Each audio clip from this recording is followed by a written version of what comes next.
welcome to our video. I'm the primary cook in the house. I like to try new dishes, new recipes. I like cooking because I like to eat, but I also like flavor, and I like a lot of flavor.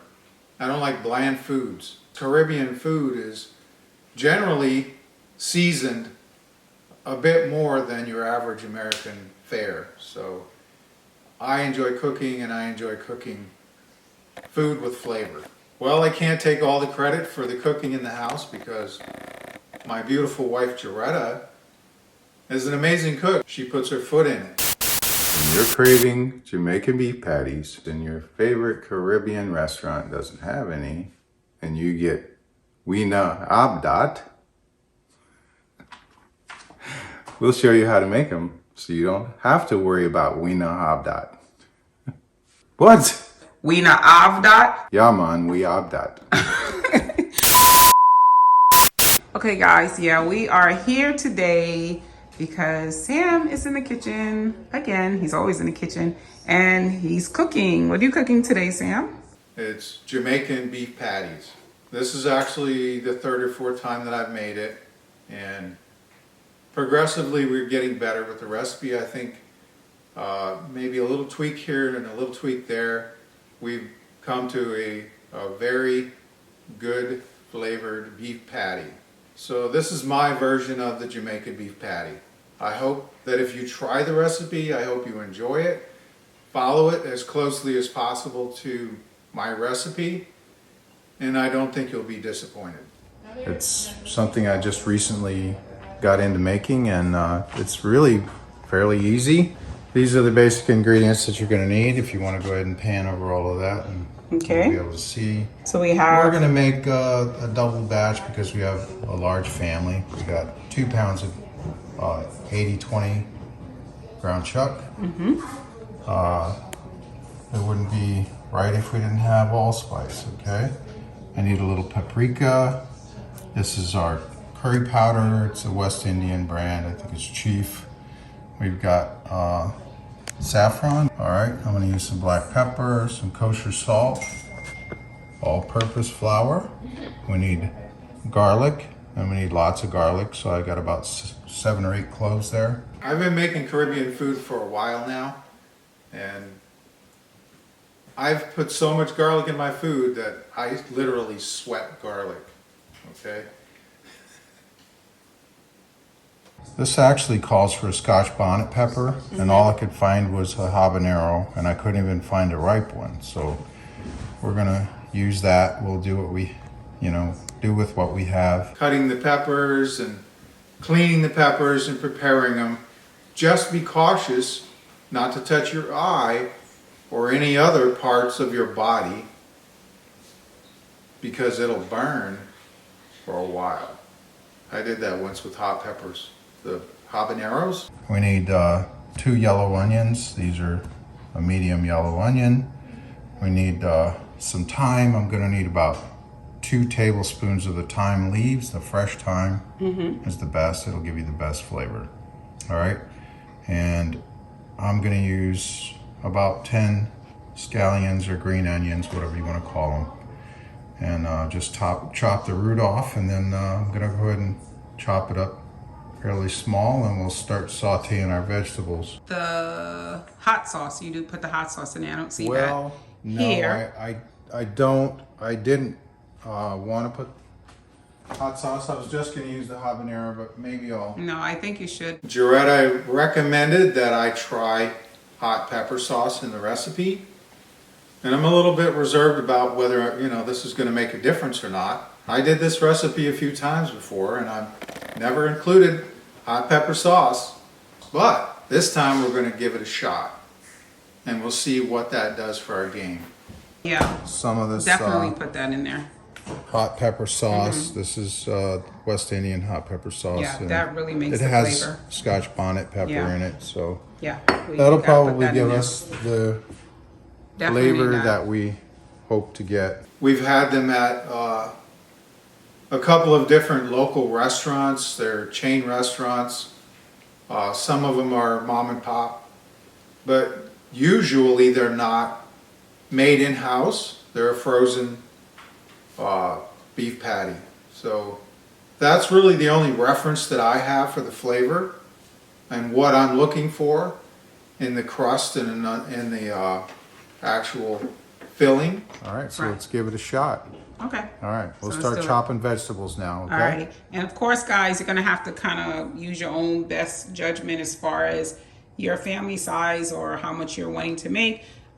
We obviously are going to use a lot more than whatever a normal batch might be because we have a large family, like Sam said earlier. So we have to feed a lot of people. So, So actually, yeah, you're right. It's going to be a large batch, and some of the ingredients I'm having to double or estimate what I need. right.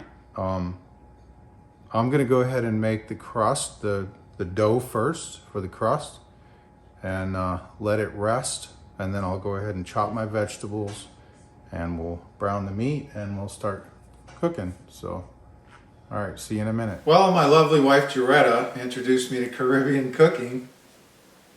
Between the two of us, we have come up with really good versions of those recipes, and I think that, you know, over time I've developed this knack for cooking Caribbean food. Sam's putting flour in there so far. He's got 4 cups dry measure flour. So that's the 5th one, right? Yep. All right, that's 6 cups. Hopefully that'll be enough. All right, turmeric. And I'm gonna put about 3 teaspoons of turmeric or saffron in there. Okay, and then for the curry powder, I'll probably put about 3 of those too. All right, 1, which incidentally is 1 tablespoon. 3 teaspoons is equal to 1 tablespoon. So, all right, so there's our curry powder and our turmeric. 1 teaspoon of salt. Okay, and then we'll go ahead and whisk all of the dry ingredients together, and then we'll add the butter. I forgot we're going to be using butter as the fat. You can see the flour's already getting a color to it. Once we add our water, it's really going to get yellow. It's going to be a yellow dough. So we're going to shred the butter into the flour. You can cut it, or you can use a pastry cutter, but I'm just going to cut it up into little flakes or slices here. The butter was in the freezer for a while, so the idea is to make the butter in as small pieces as you can get it, in like little shredded pieces. I'm going to do about 2 full sticks of butter. I just want to keep it separated and loose. It has to be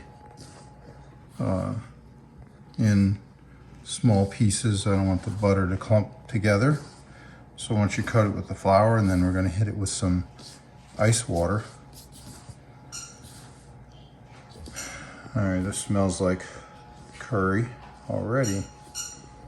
Smells really good.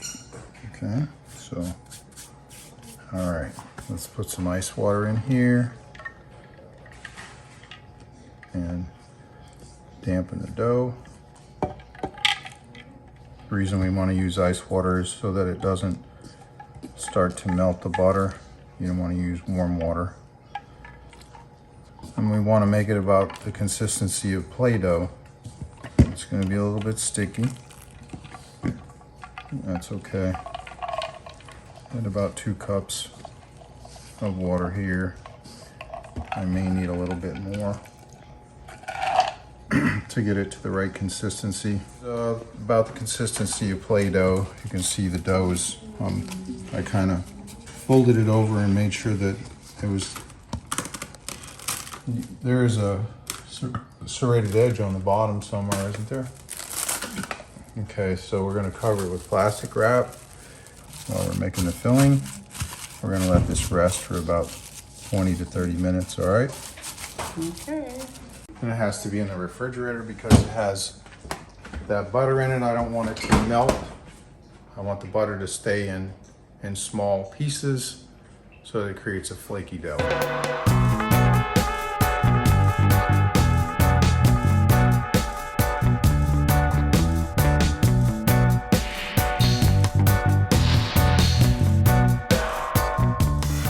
So I roughly chopped everything here, the onions. I'm gonna go ahead and put them in this food chopper.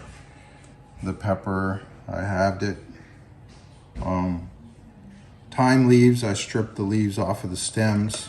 I've got about maybe two tablespoons of thyme leaves. That may be a little bit on the generous side there.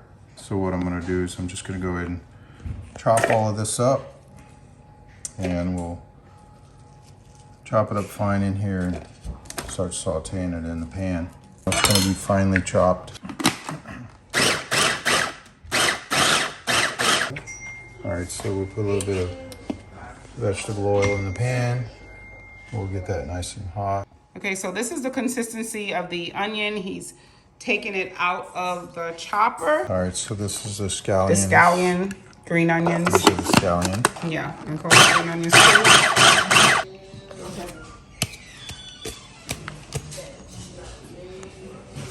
All right, so. Okay, so now you put the thyme and what else? The Thyme, garlic, and habanero. And I think I'm going to throw a little bit of the garlic back in there. I mean the onion back in there just to give it some body so that it is able to chop it up. All right. Otherwise, it won't have anything to work with. How much of this hot pepper sauce? yeah, I put a little more. Tablespoon? Yeah. That's going to be hot. Okay, whoa, don't do. Just put a little bit less than a tablespoon then. Don't put a whole tablespoon because that might be a bit much. There you go. Yeah. All right, so we'll put a little bit of that hot pepper sauce in there.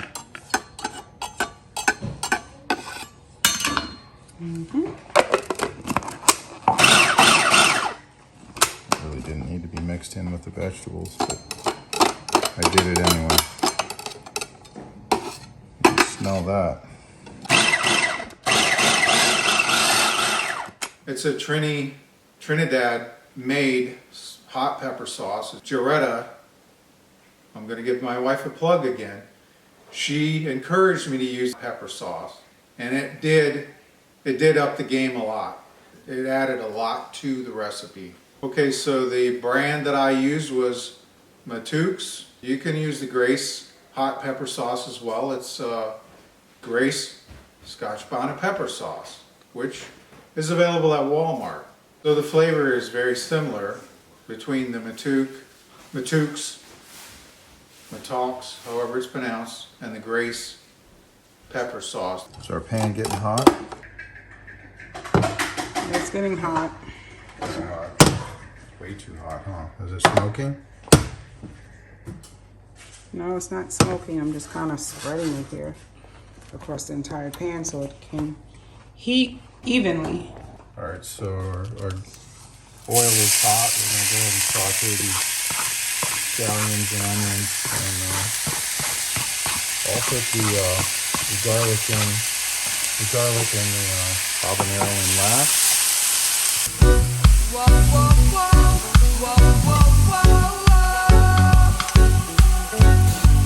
Okay, this is our garlic and habanero. All right. Ooh, it's really, really spicy. You can smell it.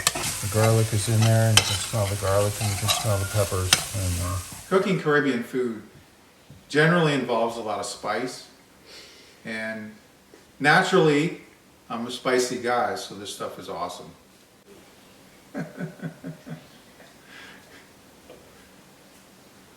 Teaspoon of allspice in here.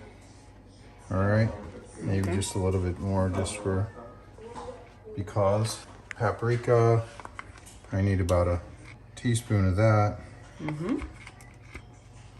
About a teaspoon of paprika. A little bit more. A little more. All right. So I'm gonna kind of incorporate that into all of my chopped vegetables. Smells the good. onions and the peppers and everything else. That way you get that the flavor. You can smell the allspice, you can smell the peppers, you can smell the onions and scallions and the thyme leaves. It all smells very good. So I'm gonna need about 2 teaspoons of ground black pepper. I got fresh ground black pepper here, and a teaspoon of salt. And then we'll get that all mixed up. Nice and happy. Now we can put our beef in there.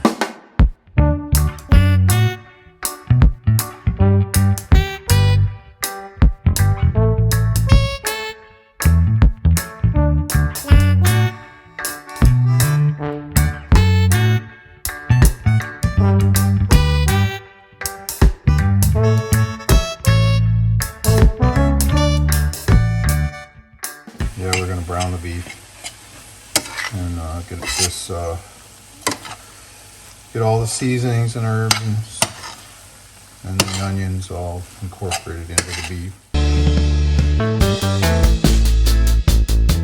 I thought I was recording, but I didn't. So now we're just gonna have to tell you what he did that I missed. He put a little bit of sugar in. And how much of the sugar did you put in? So I put about 2 teaspoons of sugar and maybe half a cup of chicken stock here. All right, chicken broth.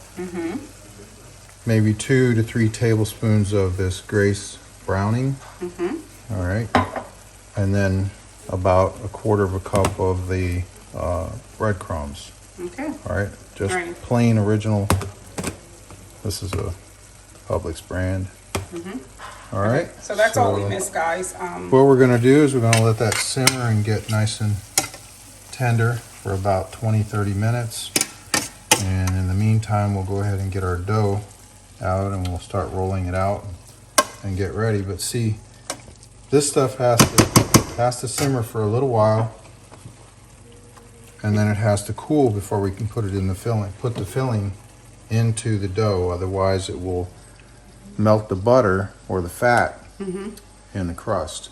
Okay. And I don't want that. I want the filling to be nice and, a little bit cool, so it doesn't start melting the butter.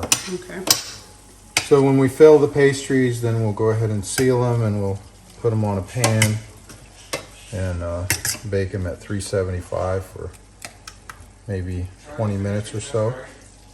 And so we'll see in a little while.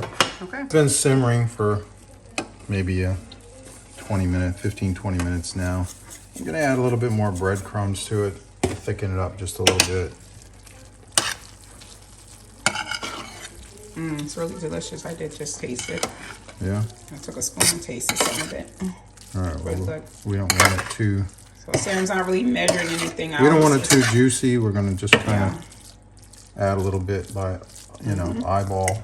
Yeah, he's just eyeballing everything. He's not really measuring anything out here.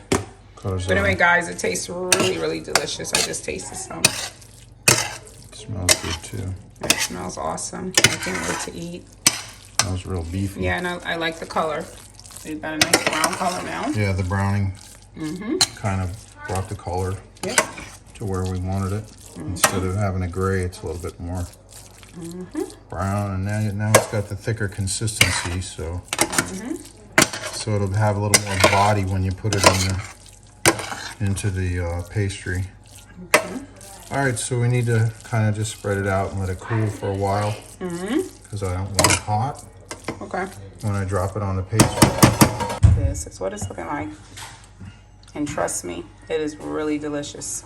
All right, so we want the filling to go to room temperature. We moved it off of the stove because the stove top is still kind of warm. So we want the filling to have an opportunity to cool off. How long do we let the dough rest?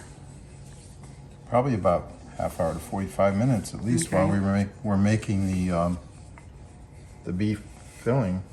So what I want to do here is I want to separate this into about 16 equal portions so that we can make little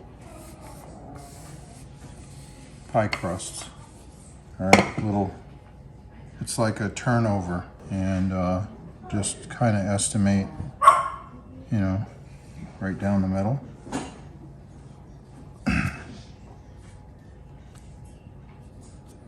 I want to make 16, so so if I go, that's 2, 4, I need 8 on each side, right? Mm-hmm. So there and there and there, there, and this isn't going to be, you know, super accurate, but I'm kind of just estimating here, cutting it into 16 pieces. Joshua's standing here intently paying attention here to this process. Is this interesting to you, Josh? Yeah.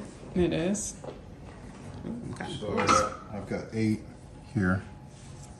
All right, the dough is still cold. I don't want to work it too much. All right, so I'm going to put this back in the bowl. I don't want it to heat up much.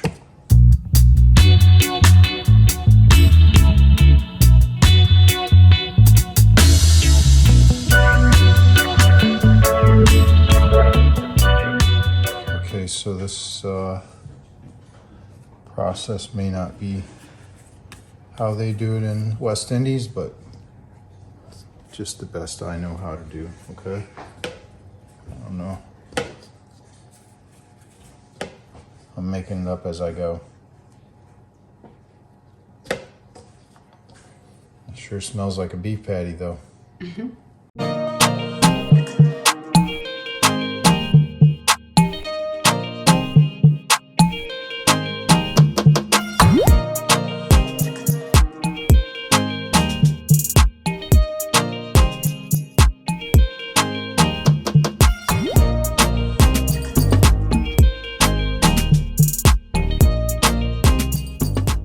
I'm gonna put it back in the fridge because, like I said, I don't want the butter to start melting and turning into it won't be as flaky. This is actually an unleavened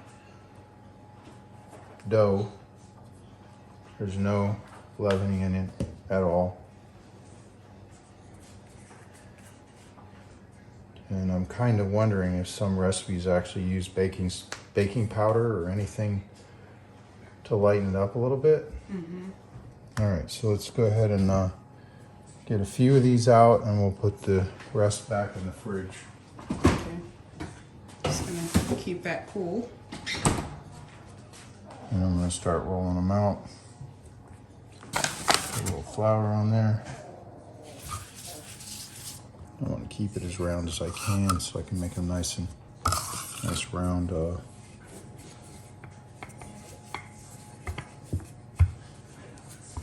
Roll it out fairly thin. How big are you rolling it? How thick? No, how the diameter. Maybe 8 Wow. inches.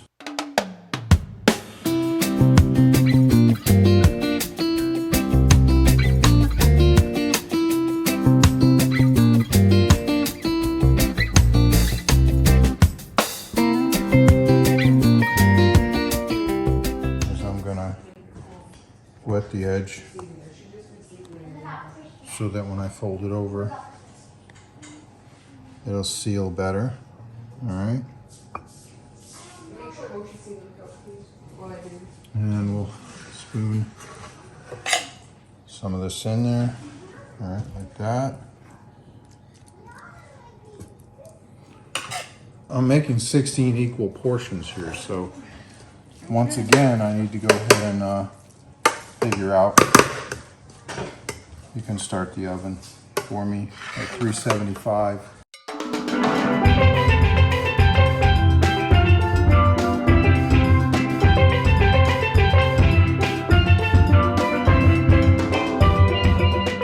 Okay, so he's put the first one on the baking sheet and he is rolling up some more. We'll likely need 2 baking sheets. Crack the egg in a bowl for me.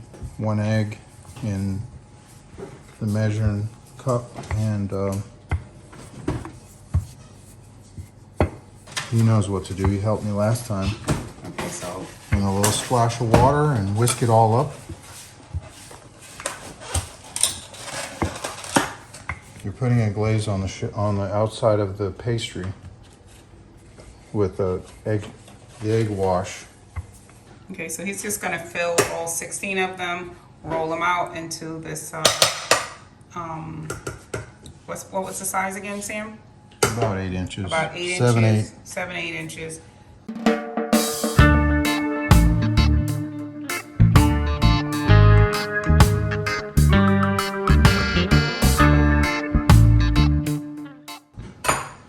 I think those crinkles are pretty cool.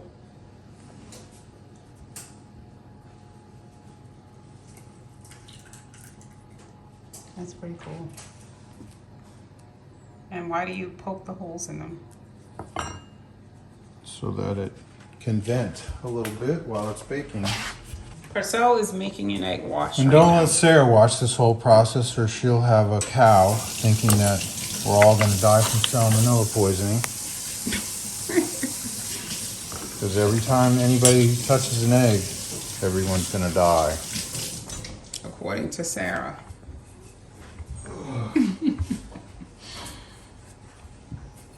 All right, so anyway, Purcell is preparing the egg wash. So we'll take a look at that when Purcell. Sarah's our kitchen safety supervisor. Make sure that she makes sure that no one dies from salmonella around here. Sarah's got us covered. All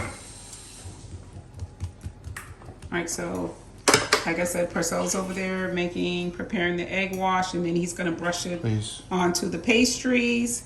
And we are going to just watch Sam make this one, and obviously we're not gonna stand here and watch him shape and fill all 16 of them. I think you guys get the picture. Do you wanna explain that watering the edge again and what that does, Sam? Yeah. Wetting the edge kind of allows you to seal it better. Okay. It makes the dough stick. Okay, so that's the whole point in that.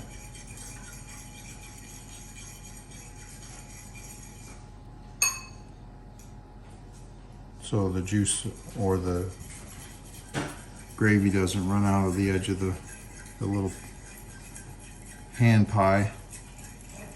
A lot of different nations have a version of this. The British have pasties and meat pies, and different cultures have different little handy little pies for people to eat. I like Caribbean food. I like a lot of different styles of food, but in particular Caribbean food it has a unique style because it's a blend of different cultures because of the people that inhabited the islands or currently inhabit the islands. They have combined a lot of different cultural foods to what today is now its own thing. And Jamaican beef patties is unique to Jamaica, but I think that a lot of the elements of it came from different cultures. So I enjoy recreating these recipes, especially because I like eating them. And Purcell is just putting 2 tablespoons of water in there. So he's lightly glazing the pastry here.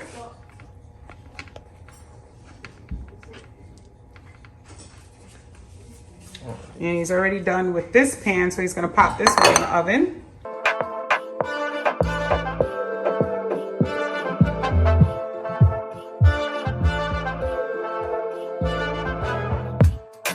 How many did you get on the first pan? I didn't count them.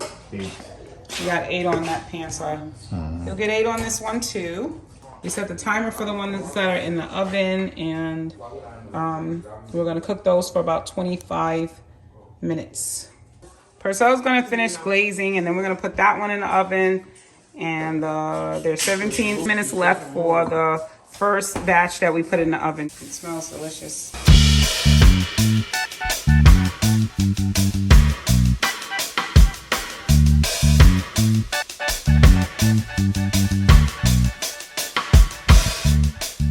Alrighty, so Purcell's about to put this one in the oven, and we will get that.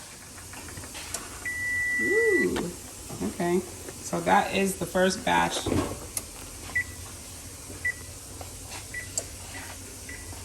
Here's what they look like, guys. Thank you, Purcell. That's the first 8, and we're waiting for the other 8, and then we are going to eat. It looks good, it smells good, and I'm sure it is delicious. I hope you enjoyed watching Sam cook, and I hope you guys try these. These are really delicious, and I hope you enjoy them. We're gonna cut this one open and we'll see what it looks like. Alright, there you go, your Jamaican beef patty. Look at how flaky that crust is. It's absolutely delicious. Gonna take a bite? Want a bite? Good? That's perfect. Wow, great. Absolutely perfect. Can't wait. All right, That's delicious. I'm sure. One ingredient that I accidentally left out was the ginger. Fresh ginger, minced or finely chopped. I put in maybe a tablespoon or maybe a little bit less, maybe 2 teaspoons of the ginger. Fresh minced ginger, don't use the dry ginger. They were actually awesome, guys. I'm telling you, they were really delicious, even without the one ingredient that he forgot to put in it. So if you actually don't want to do the ginger, you really don't have to. It's really going to be awesome. Yeah. I'm telling you, I ate it myself, so I tasted it. I had a whole one already myself, so it's awesome. It's absolutely delicious. But if you want to do the ginger, you can. He usually does the ginger, and when I had it, I didn't miss the ginger at all. And that's why I'm saying it's going to be just as good, because I didn't even miss the ginger. Alrighty, just wanted to note that. Leave a comment on the video. We're interested in your feedback. This is my version of this recipe, so it isn't meant to be correct for the culture, but it is my version of the Jamaican beef patty. So when you're craving Jamaican beef patties, Yah Mon, we Ave Dat. I'm speaking on behalf of all the Hamwiltref kids as far as quality, flavor, and just how it is overall.